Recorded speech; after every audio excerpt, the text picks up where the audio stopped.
Оюун нуур маш гоё ногоон өнгөтэй харагддаг нуур байна.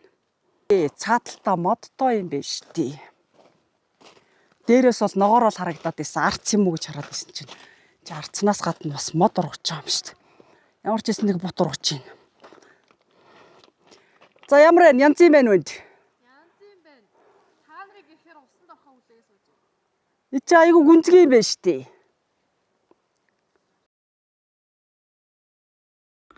Оюун нуур бол үнэхээр үзэсгэлэнтэй нуур. Нөө зовж ирсэндээ харамсахгүй бидтэй гэж биднээс асууж байгаа юм шиг тийм гоё үзэсгэлэнтэй нуурыг хараад бол үнэхээр тайвширсан. Ийм л чамин үзмжийг харах гэж л бид нар зүдэрч ирсэн шүү дээ. Нуурын үзмжийг энэ оюун нуурын тув тунгалаг ус нь бол бүр гоё болгож исэн. Урд талынх нь ууснаас үер буудаг сайртай юм бэлээ. Тэр сайрны хүртэл энэ нуурыг чимжээсэн. Алга дарам газар дургасан хитгэн сөөгтөө тэр нь энэ нуурын үзэсгэлэн улам гоё өнгөлж байсан.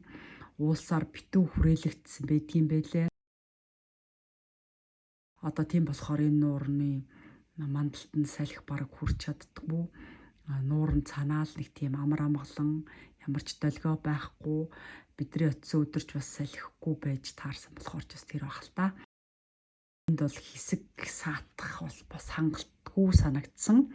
Майхнаа барайл энэ үүдээр нь хараал хэвтээдэмээр гэвч энд майхан барих газар бол байхгүй.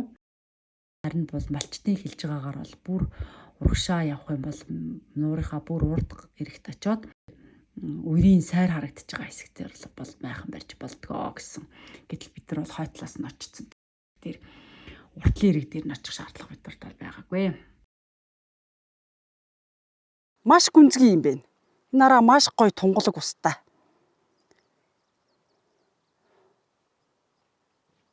Усан тув тунгалаг. Чулуун харагдаж байгаа устэй. Тэгсээр нэ огцон гүнзгий болт юм байна. Бодол бороо хуртаа үед дээрээс ингээд мөнгө цасны ус ч юм уу эрийн ус ингээд тэжээдэг болтой юм. Гэтэ энэ хизээч ингээд ширэхгүй байгаад ахыг бодоход дороосоо цэвдгээс тэжээгддэг ус бол нуур болтой. Жижиг уулаа энд нь сэлж байна. Усл болсон энэ усны ямар нэг амьтад байгаа л бах л та. Усан дотор амьдардаг цох мох маш олон төрлийн цох байдаг шүү дээ. Сэлэгч цох энтрээс ихсүүлээд. Энэ ууд гэдгээд ийс шүү дээ.